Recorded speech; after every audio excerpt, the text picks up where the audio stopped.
আসসালামু আলাইকুম। দুপুরের শীর্ষ সংবাদে স্বাগত জানাচ্ছি আমি বিথি। বাংলাদেশের সঙ্গে সামুদ্রিক কাঠামো প্রতিষ্ঠার প্রস্তাব পাকিস্তানের। গণভোটের সচেতনতা বাড়াতে প্রচারে নামছে ইসি। লটারিতে 64 এসপির জেলা বন্টন, আসছে 15 নতুন মুখ, যে কোনো সময় প্রজ্ঞাপন। পোস্টাল ভোটের জন্য এ পর্যন্ত 30,000-এর বেশি নিবন্ধন। আগামী 8 ডিসেম্বর হানিফ সহ 4 জনের বিরুদ্ধে সাক্ষ্য গ্রহণ শুরু। বাউল আবুল সরকারের কঠোর শাস্তি দাবি রাশেদ খানের। হামলার ঘটনায় তৌহিদি জনতাকে আসামি করে বাউল শিল্পীর মামলা। প্রাথমিক শিক্ষকদের 3 দিনের কর্মবিরতি শুরু, পাঠদান বন্ধ। ঈদগাঁও বিএনপির সাবেক সাধারণ সম্পাদক জনির বহিষ্কারাদেশ প্রত্যাহারের আনন্দ মিছিল। রাঙামাটিতে কোটা বৈষম্য, প্রশ্ন, জালিয়াতি, নিয়োগ বাণিজ্য সহ বিভিন্ন অভিযোগ। সিলেটে 24 ঝুঁকিপূর্ণ ভবন, আগামী সপ্তাহ থেকেই অপসারণ। ঝালকাঠিতে সনাতন ধর্ম ত্যাগ করে ইসলাম ধর্ম গ্রহণ। জিনপিং এর সঙ্গে ফোনালাপ, এপ্রিলে বেইজিং সফরে যাবেন ট্রাম্প। শুনছিলেন শিরোনাম, এবার বিস্তারিত। সামুদ্রিক সহযোগিতা আরো গভীর করার জন্য পাকিস্তান ন্যাশনাল শিপিং কর্পোরেশন পিএনএসসি এবং বাংলাদেশ শিপিং কর্পোরেশন বিএসসির মধ্যে একটি আনুষ্ঠানিক সহযোগিতা কাঠামো প্রতিষ্ঠার প্রস্তাব করেছে পাকিস্তান। লন্ডনে বাংলাদেশের নৌ পরিবহন বিষয়ক উপদেষ্টা অবসরপ্রাপ্ত brigadier general doctor M Shakhawat হোসেনের সঙ্গে এক বৈঠকে পাকিস্তানের সমুদ্র বিষয়ক মন্ত্রী মোহাম্মদ জুনাইদ আনোয়ার চৌধুরী এই প্রস্তাব উপস্থাপন করেন। প্রস্তাবটিতে যৌথ কন্টেইনার এবং বাল্ক শিপিং পরিষেবা, প্রযুক্তিগত প্রশিক্ষণ কর্মসূচি, সামুদ্রিক নিরাপত্তা এবং সমুদ্র পরিবহন উন্নয়নের সহযোগিতা, পারস্পরিক বন্দর কল সুবিধা প্রদান এবং উচ্চ পর্যায়ের কূটনৈতিক ও প্রযুক্তিগত সম্পৃক্ততা জোরদার করে একটি বিস্তৃত অংশীদারিত্বের কল্পনা করা হয়েছে। একই দিনে জাতীয় নির্বাচন ও গণভোট আয়োজন দেশের নির্বাচনী ব্যবস্থার জন্য নতুন অভিজ্ঞতা। তাই ভোটারদের, বিশেষত গ্রামীণ অঞ্চলের মানুষকে গণভোট সম্পর্কে সচেতন করতে তথ্য ও প্রচারণা কার্যক্রম শুরু করতে যাচ্ছে নির্বাচন কমিশন। প্রধান উপদেষ্টা মোহাম্মদ ইউনূস ইতিমধ্যে একই দিনে নির্বাচন ও জুলাই সনদের ওপর গণভোট আয়োজনের ঘোষণা দিয়েছেন। এসি সংসদ নির্বাচনের সচেতনতা কার্যক্রমের সঙ্গে গণভোটের প্রচারণা একত্রে চালানোর পরিকল্পনা করেছে। পরিকল্পনায় রয়েছে গণভোট বিষয়ক ভিডিও, সামাজিক যোগাযোগ মাধ্যমে প্রচার, টেলিভিশন ও রেডিও সম্প্রচার, সাংবাদিকদের প্রশিক্ষণ, ভোট প্রক্রিয়া নিয়ে লিফলেট, পোস্টার, র্যালি, পথনাটক ও বিজ্ঞাপন। এছাড়া এআই ও ফেক নিউজ শনাক্তকরণ, গুজব প্রতিরোধ এবং পোস্টাল ব্যালটের বিষয়ে প্রচারণা করা হবে। সিসি এএমএম নাসির উদ্দিন বলেছেন, আইন পাশ হলে কমিশন প্রস্তুতি ও সিদ্ধান্ত নেবে। কমিশনার মোহাম্মদ আনোয়ারুল ইসলাম সরকার জানিয়েছেন, রাজনৈতিক দল ও প্রার্থীদের সহযোগিতা থাকলে সুন্দর নির্বাচন সম্ভব। ভোট কক্ষ, ব্যালট গণনা ও প্রিজাইডিং কর্মকর্তার প্রশিক্ষণ উন্নয়ন করা হবে। বর্তমানে ভোটার সংখ্যা 12,76,95,183। 64 জেলায় নির্বাচনকালীন দায়িত্ব পালনের জন্য লটারির মাধ্যমে পুলিশ সুপার নির্ধারণ করা হয়েছে।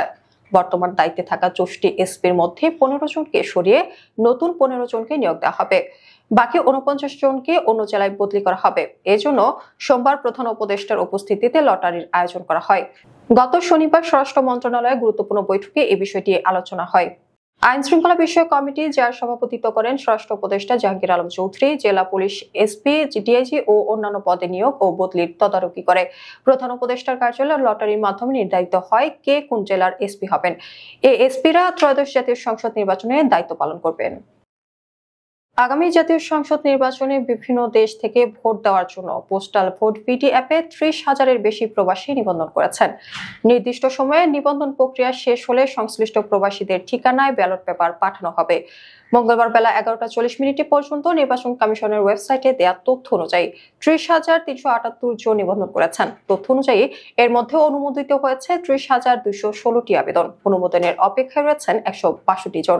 তথ্যে আরো জানা গেছে, 30,378 নিবন্ধনকারীর মধ্যে পুরুষ 26,576 জন, নারী 3,802 জন। সবচেয়ে বেশি 8,385 জন নিবন্ধন করেছেন দক্ষিণ কোরিয়া থেকে। কুষ্টিয়ায় ৬ জনকে হত্যার ঘটনায় মানবতা বিরোধী অপরাধের মামলায় আওয়ামী লীগের যুগ্ম সাধারণ সম্পাদক মাহবুবুল আলম হানিফ সহ ৪ জনের বিরুদ্ধে সূচনা বক্তব্য শেষ হয়েছে। এই মামলার সাক্ষ্য গ্রহণ আগামী ৮ ডিসেম্বর থেকে শুরু হবে বলে জানিয়েছে ট্রাইব্যুনাল। মঙ্গলবার আন্তর্জাতিক অপরাধ ট্রাইব্যুনাল ২ এর চেয়ারম্যান বিচারপতি নজরুল ইসলাম চৌধুরী নেতৃত্বাধীন ৩ সদস্যের বিচারিক প্যানেলে এই বক্তব্য উপস্থাপন করে প্রসিকিউশন। এই মামলায় হানিফ ছাড়া অপর ৩ আসামি হলেন কুষ্টিয়া জেলা আওয়ামী লীগ সভাপতি সদর উদ্দিন খান, জেলা সাধারণ সম্পাদক আজগর আলী ও শহর আওয়ামী লীগের সাধারণ সম্পাদক আতাউর রহমান আতা। বাউল আবুল সরকারের মুক্তির দাবির বিরোধিতা করে তার কঠোর শাস্তির দাবি জানিয়েছেন গণ অধিকার পরিষদের সাধারণ সম্পাদক মোহাম্মদ রাশেদ খান। মঙ্গলবার সামাজিক যোগাযোগ মাধ্যম ফেসবুকে দেওয়া এক পোস্টে রাশেদ খান লেখেন, বাউল আবুল সরকারের বক্তব্য তিনি শুনেছেন এবং তা ইচ্ছাকৃতভাবে সমাজে বিশৃঙ্খলা তৈরির উদ্দেশ্যে দেওয়া হয়েছে বলে মনে করছেন। তার দাবি, কোন শিল্পীর শিল্পচর্চায় বাধা নেই, তবে আল্লাহ, ইসলাম ধর্ম কিংবা অন্য কোনো ধর্ম বা ধর্মাবলম্বীদের নিয়ে কটূক্তি করার অধিকার কারো নেই। মানিকগঞ্জে বাউল শিল্পী ও সমর্থকদের ওপর হামলার ঘটনায় আহত শিল্পী আব্দুল আলিম বাদী হয়ে সদর থানায় মামলা দায়ের করেছেন। মামলায় আসামি করা হয়েছে অজ্ঞাতনামা তৌহিদি জনতাকে। সোমবার বিকেলে এজাহার দাখিলের পর তাৎক্ষণিক সেটি এফআইআর ভুক্ত করা হয়। সোমবার রাত 10টার দিকে মানিকগঞ্জ সদর থানার পরিদর্শক মোহাম্মদ আমিনুল ইসলাম এ তথ্য নিশ্চিত করেছেন। মোহাম্মদ আমিনুল ইসলাম জানান, বাউল শিল্পী ও ভক্ত সমর্থকদের ওপর হামলার ঘটনায় আহত বাউল শিল্পী আব্দুল আলিম মামলা দায়ের করেছেন। মামলায় অজ্ঞাতনামা তৌহিদি জনতাকে আসামি করা হয়েছে। তিনি বলেন, বিভিন্ন গণমাধ্যমের সংবাদ, সোশ্যাল মিডিয়ায় ফুটেজ ও ছবি পর্যবেক্ষণ করে ঘটনার সঙ্গে জড়িতদের শনাক্ত করে গ্রেপ্তারের চেষ্টা চলছে। ৩ দফা দাবিতে দেশের সরকারি প্রাথমিক বিদ্যালয়ের সহকারী শিক্ষকরা ৩ দিনের পূর্ণ দিবস কর্মবিরতি শুরু করেছেন। মঙ্গলবার শুরু হওয়া এই কর্মসূচির ফলে সারা দেশের প্রাথমিক বিদ্যালয়গুলোতে পাঠদান বন্ধ রয়েছে। দীর্ঘ আন্দোলন সত্ত্বেও সরকারের পক্ষ থেকে বাস্তব কোনো অগ্রগতি না পাওয়ায় প্রাথমিক সহকারী শিক্ষক সংগঠন ঐক্য পরিষদ এই কর্মসূচির ঘোষণা দেয়। কর্মবিরতি চলবে আগামী বৃহস্পতিবার পর্যন্ত। সংগঠনের যুগ্ম আহ্বায়ক সাবেরা বেগম সোমবার রাতে জানান, সহকারী শিক্ষক পদকে এন্ট্রি পদ ধরে 11তম গ্রেড প্রদান, শতভাগ বিভাগীয় পদোন্নতি এবং চাকরির 10 ও 16 বছর পূর্তিতে উচ্চতর গ্রেড পাওয়ার জটিলতা নিরসন, এই 3 দফা দাবির বিষয়ে সরকারের সঙ্গে বারবার আলোচনা হলেও কোনো দৃশ্যমান উদ্যোগ দেখা যায়নি। তাই বাধ্য হয়ে পূর্ণ দিবস কর্মবিরতিতে যেতে হয়েছে। কক্সবাজারের ঈদগাঁও উপজেলা বিএনপির সাবেক সাধারণ সম্পাদক ও চেয়ারম্যান আলমগীর তাজ জনির বহিষ্কারাদেশ প্রত্যাহারকে স্বাগত জানিয়ে 24 নভেম্বর বিকেলে বিএনপি ও অঙ্গ সংগঠনের নেতাকর্মীরা আনন্দ মিছিল করেছে। মিছিলটি বণিকগঞ্জ বাজার থেকে শুরু হয়ে বাজারের অলিগলি, বাস স্টেশন ও মহাসড়ক প্রদক্ষিণ শেষে সংক্ষিপ্ত সমাবেশে শেষ হয়। বক্তারা আলমগীর তাজ জনির দলের জন্য ত্যাগ ও জিয়ার আদর্শের প্রতি অবিচল থাকার বিভিন্ন দিক তুলে ধরেন। হাজারো নেতাকর্মীর অংশগ্রহণে মিছিলে উপজেলা বিএনপির সাবেক সভাপতি শহীদুর রহমান শহীদ, সাবেক নেতা মোজাম্মেল মেম্বার, ইসলামপুর বিএনপির সাবেক সভাপতি হারুনুর রশিদ দাদা, যুবদলের সাবেক সভাপতি আজমগীর ও মমতাজ আহমেদ অগ্রভাগে ছিলেন। নেতাকর্মীরা বাদ্যযন্ত্রের তালে নেচে গিয়ে কক্সবাজার 3 আসনের বিএনপি মনোনীত সংসদ প্রার্থী লুৎফর রহমান কাজলের সমর্থনে স্লোগান দেন। ফ্যাসিস্ট আওয়ামী লীগের সময় ইউপি নির্বাচনে অংশগ্রহণ করায় আলমগীর তাজ জনিকে তখনকার উপজেলা বিএনপির সব পদ থেকে বহিষ্কার করা হয়। পরে তিনি বিপুল ভোটে জালালাবাদ ইউনিয়ন পরিষদের চেয়ারম্যান নির্বাচিত হন। 23 ডিসেম্বর কেন্দ্রীয় বিএনপির তার বহিষ্কারাদেশ প্রত্যাহার করে সদস্যপদ পুনঃস্থাপন করেন। রাঙ্গামাটি পার্বত্য জেলা পরিষদের বিরুদ্ধে কোটা বৈষম্য, প্রশ্ন ফাঁস, ফল জালিয়াতি ও নিয়োগ বাণিজ্যের অভিযোগে কোটা বিরোধী ঐক্যজোট, সাধারণ শিক্ষার্থী ও সচেতন নাগরিক কমিটি সোমবার থেকে জেলা পরিষদ কমপ্লিট শাটডাউন কর্মসূচি পালন শুরু করেছে। সকালে পরিষদের মূল ফটক বন্ধ করে বিক্ষোভ সমাবেশ হয়। এর আগে শনিবার রাতে অনির্দিষ্টকালে শাটডাউন ঘোষণা দিয়ে আন্দোলনকারীরা হুঁশিয়ারি দেন, দাবি মানা না হলে চেয়ারম্যান সদস্যদের পদত্যাগে বাধ্য করা হবে। আন্দোলনকারীরা জানায়, শিক্ষক নিয়োগে বছরের পর বছর বৈষম্যমূলক কোটা কাঠামো বজায় থাকায় মেধাবীরা বঞ্চিত হচ্ছেন। তারা সর্বশেষ সরকারি নীতিমালা অনুযায়ী 93% মেধা ও 7% কোটা নিশ্চিত করে। প্রশ্নফাঁস শুরুতে কেন্দ্রীয়ভাবে প্রশ্ন প্রণয়ন, খাতা মূল্যায়নে জেলা প্রশাসনের তত্ত্বাবধান, উপজাতীয় ও বাঙালি 2 তালিকায় আলাদাভাবে প্রকাশ সহ 6 দফা দাবি তুলে ধরে। এদিকে পার্বত্য মন্ত্রণালয় জানিয়েছে, নিয়োগ পরীক্ষার তারিখ স্থগিত, পুনর্ঘোষণা ও অন্যান্য সিদ্ধান্ত জেলা পরিষদ এককভাবে নিয়েছে, যা পরিস্থিতিকে আরো জটিল করেছে। সিলেট নগরীতে বহুদিন ধরে ঝুঁকিপূর্ণ হিসেবে শনাক্ত 24টি ভবন অবশেষে অপসারণের সিদ্ধান্ত হয়েছে। ভূমিকম্পের পূর্ব প্রস্তুতি ও করণীয় নির্ধারণে সোমবার বিকেল 4টায় নগর ভবনে অনুষ্ঠিত মতবিনিময় সভায় এই সিদ্ধান্ত নেওয়া হয়।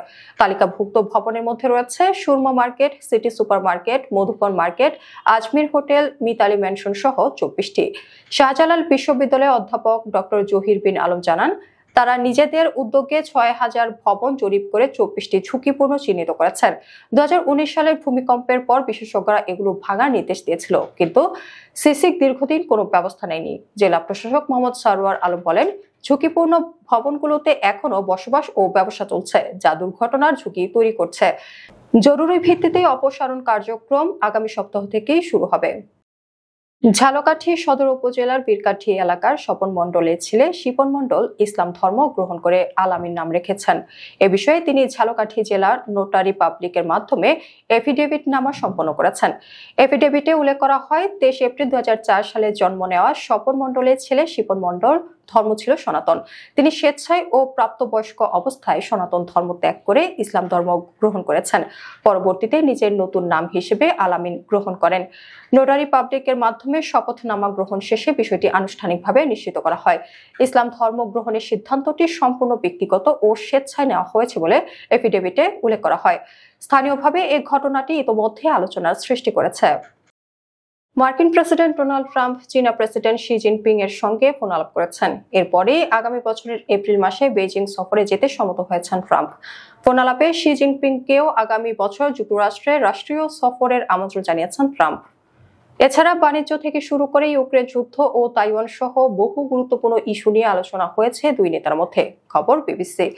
সংবাদ মাধ্যমটি বলছে, ট্রাম্প ও শি জিনপিং প্রায় 1 মাস আগে দক্ষিণ কোরিয়ার বৈঠক করেছিলেন। সর্বশেষ এই ফোন আলাপে তারা বাণিজ্য, রাশিয়ার ইউক্রেন আক্রমণ, ফেন্টানিল এবং তাইওয়ান সহ নানা ইস্যু নিয়ে কথা বলেছেন বলে জানিয়েছেন ট্রাম্প এবং চীনের পররাষ্ট্র মন্ত্রণালয়।